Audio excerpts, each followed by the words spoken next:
Okay, this is belly sifting.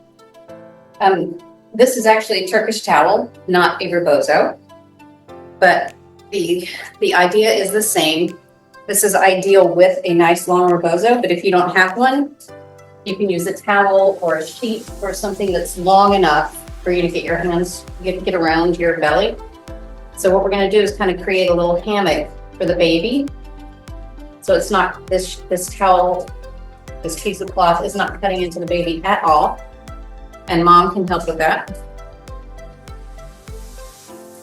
And then I, as the birth partner, I'm gonna make sure I've got pretty good body mechanics and I have my knees right by her hips here. And I'm going to squeeze the piece of cloth as close as I can to her back. And then I'm going to just stand up and take the weight of the baby off of her.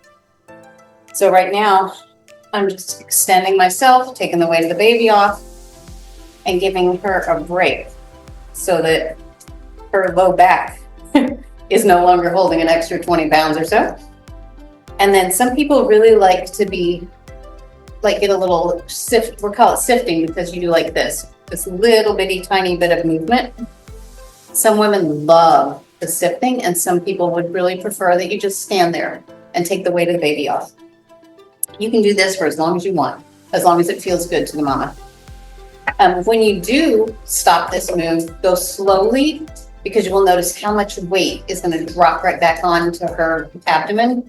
So go slow and gently release and come back down.